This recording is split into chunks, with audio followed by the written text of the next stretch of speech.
Hello everyone, welcome to I exam B. दोस्तों, मेरा नाम है Kailash Tiwari, ex F O union bank of India. दोस्तों, आई होप कि आप सभी स्टूडेंट्स जिन्होंने भी इस बार का मेंस का एग्जाम दिया है, आप सभी इंटरव्यू के लिए प्रिपरेशन कर रहे होंगे without the weight of result. इसके साथ ही साथ आप एक चीज और कर सकते हैं, आप अपने फ्यूचर के बेटर ऑप्शंस और दूसरे ऑप्शंस को तलाश कर सकते हैं। वो एक अच्छा ऑप्शन नाबार्ड भी हो सकता है, जो हमने पहले भी डिस्कस किया है। एंड डेफिनेटली जब हम एक चीज अचीव कर लेते हैं तो डेफिनेटली हम नेक्स्ट स्टेप को देखते हैं। तो आप ऐसी ये सारी चीजें, या फिर आप यूपीएससी या फिर कोई भी अदर रिलेटेड एग्रीकल्चर एग्जाम्स के लिए प्रिपेयर करना चाहते हैं, तो आप उसको जरूर अभी एक्सप्लोर करें, अपने टाइम को बहुत ज्यादा वेस्ट ना करें। सो आई थिंक आप सभी लोगों ने अपने इंटरव्यू की प्रिपरेशन अच्छे से शुरू कर दी होंगी। अगर आप ये मॉक इंटरव्यू के थ्रू आई एग्जाम भी के साथ ही प्रिपरेशन करना चाहते हैं, तो आप एनरोल कर सकते हैं। And you will get the 50% off by using the AFO 50, and around 50 students तो भी उसमें होने वाले हैं। सो आज हम डिस्कस करेंगे एम 2022 की 2022 के लिए एएफओ की प्रिपरेशन कब से स्टार्ट करें। As a we are also launching the new batch, तो उसको स्टार्ट करने से पहले, क्योंकि वो तो सीधी सी बात, अगर आपको एएफओ की प्रिपरेशन करनी है तो आप वो करेंगे, बट उसके साथ आप एक दो चीजें और देख सकते हैं। आप ये भी देख सकते हैं कि एएफओ के साथ आप और कौन से एग्जाम्स को प्रिपेयर कर सकते हैं। तो यहाँ पे एक अच्छा ऑप्शन है नाबार्ड। नाबार्ड और एएफओ को जस्ट आपको यहाँ पे एक चीज समझना है कि नाबार्ड में 8 सब्जेक्ट्स हैं, यहाँ पे 4 सब्जेक्ट्स हैं। ओके, और ये 4 सब्जेक्ट्स इसमें इंक्लूडेड है। इसके अलावा जो आपको इसमें सब्जेक्ट्स पढ़ने होते हैं वो है जीए और है ईएसआई, कंप्यूटर अवेयरनेस और डिसीजन मेकिंग। बाकी क्वांट्स, रीजनिंग, इंग्लिश, एग्रीकल्चर ये दोनों में ही कॉमन है।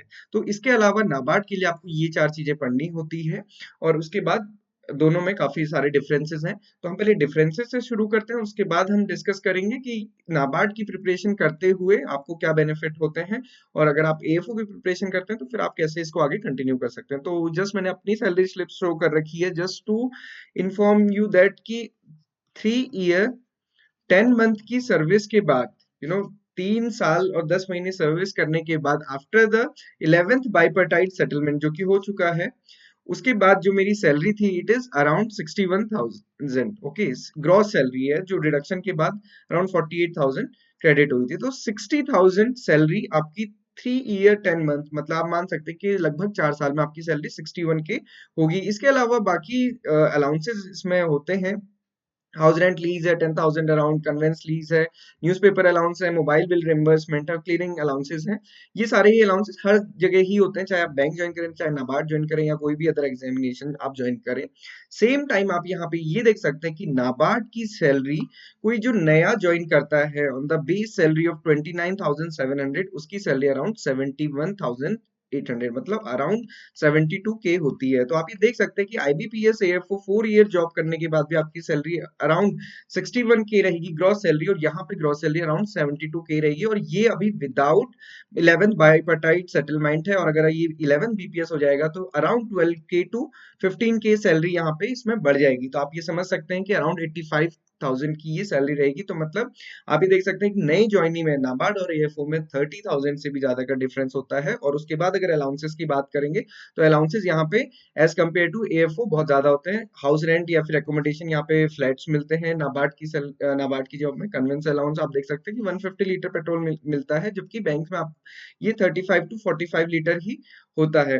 टेलीफोन, इंटरनेट, ये साइमल्टेनियसली ये सारी चीजें यहाँ पे ज्यादा रहती हैं फैसिलिटीज, ऑल्दो ये फैसिलिटीज बैंक में भी हैं तो नाबार्ड में भी है। तो आप एक नॉर्मल ये समझ सकते हैं कि नाबार्ड बिल्कुल एक जस्ट डबल होता है फैसिलिटीज, अलाउंसेस और सैलरी के मामले में। तो अब यहाँ पे ये क्योंकि एक बहुत बड़ा हर किसी के लिए मोटिवेशन होता है। देखिए, पैसा सब कुछ नहीं है, बट बहुत कुछ है, और वो एक अच्छा मोटिवेशन भी होता है। हर किसी का एम होता है कि हम ये सारी चीजें करेंगे, और आपको कुछ भी करने के लिए पैसे की जरूरत होती है। और एक सैलरी अच्छा होना, एक अच्छी व्हाइट कॉलर जॉब होना हर किसी का एक एम होता है। उसी वजह से हम काफी सारी चीजें अपने जीवन में करते हैं। तो इस पॉइंट ऑफ टाइम में आपको क्या करना है, सबसे पहले आप अपनी प्रायोरिटी सेट कीजिए। ओके, तो जरूरी नहीं है कि नाबार्ड की सैलरी बहुत अच्छा है तो आप उसके पीछे लग जाएंगे। आप वहां पे देख सकते हैं कि सीट्स भी कम आती हैं, कंपटीशन भी बहुत ज्यादा होता है। यहाँ पे आपको खुद पे सोचने की जरूरत है कि आपको अपनी प्रायोरिटी फिक्स करनी है कि आपके लिए प्रायोरिटी क्या है। आपको जॉब चाहिए, आप अच्छा टाइम दे सकते हैं, आप अपनी जो प्रैक्टिस करते हैं, मतलब जो आप अपने एग्जाम की प्रिपरेशन करेंगे नेक्स्ट ईयर के लिए, उसके साथ आप पोस्ट ग्रेजुएशन कर रहे हैं, या फुल टाइम आप प्रैक्टिस कर रहे हैं, या फिर प्रिपरेशन कर रहे हैं, ये आपको देखना है, तो अपने आप को प्रायोरिटी सेट करनी है, उसके अकॉर्डिंग आपको दोनों को देना है, क्योंकि नाबार्ड के लिए आपको बहुत टाइम देना होगा। 8 सब्जेक्ट्स हैं, 8 के 8 सब्जेक्ट आपको क्लियर करने हैं।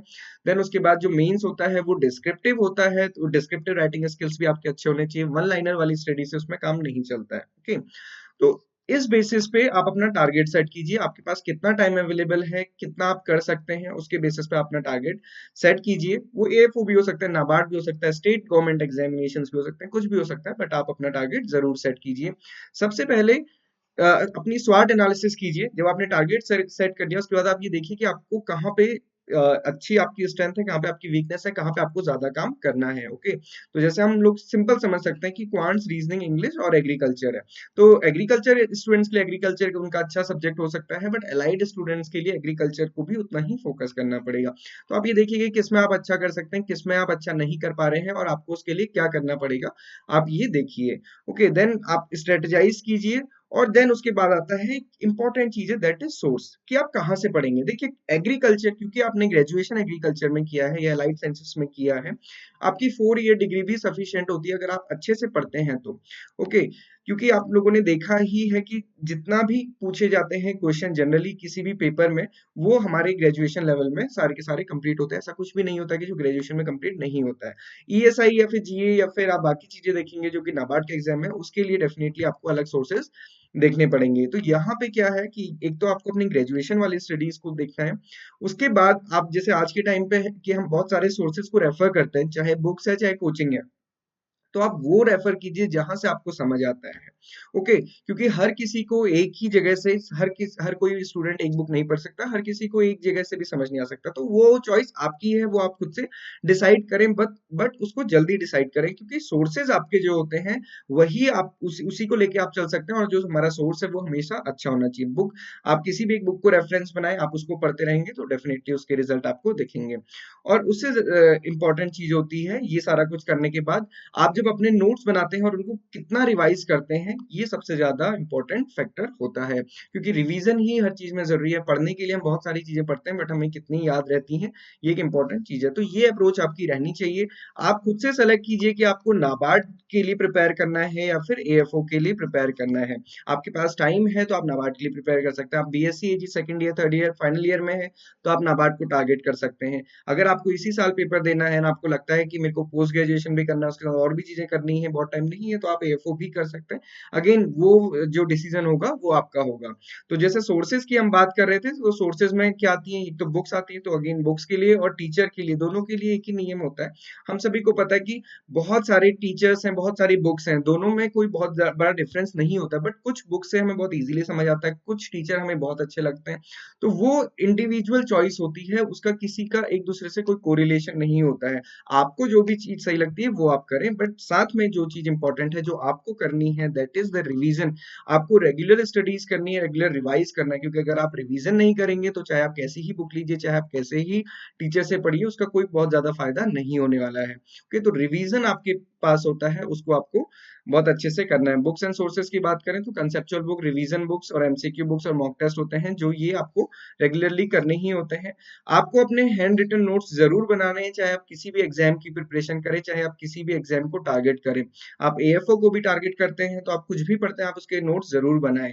और यहाँ पे आप एक चीज और ध्यान रखिए कि जब भी आप किसी भी एग्जाम की प्रिपरेशन कर रहे हैं, चाहे आपको मान लीजिए आज ये काम है कि आपको सेलेक्ट करना है कि आप नाबार्ड की प्रिपरेशन करें कि एएफओ की प्रिपरेशन करें, आप क्या कीजिए, प्रीवियस ईयर पेपर देखिए, दोनों ही एग्जाम की, दोनों ही आपको एग्जाम की साइट पे बिल्कुल फ्री मिल जाएंगे। आप दोनों ही प्रीवियस ईयर पेपर देख सकते हैं, उनको अटेम्प्ट कीजिए, फिर आप देखिए कि नाबार्ड आपके लिए कितना अच्छा है। आप इस बार का नाबार्ड का प्रीलिम्स का पेपर देख सकते हैं, उसके बाद आप ये डिसाइड कीजिए कि आप इसमें क्या कर सकते हैं। ओके, सो ये एक बहुत शॉर्ट वीडियो थी, just for to analyse yourself, क्योंकि कई बार स्टूडेंट्स मुझसे पूछते हैं, बट देखिए ये डिसीजन जो हमारे फ्यूचर का डिसीजन होता है, ये बहुत ज्यादा किसी दूसरे पे कभी डिपेंड नहीं हो सकता है।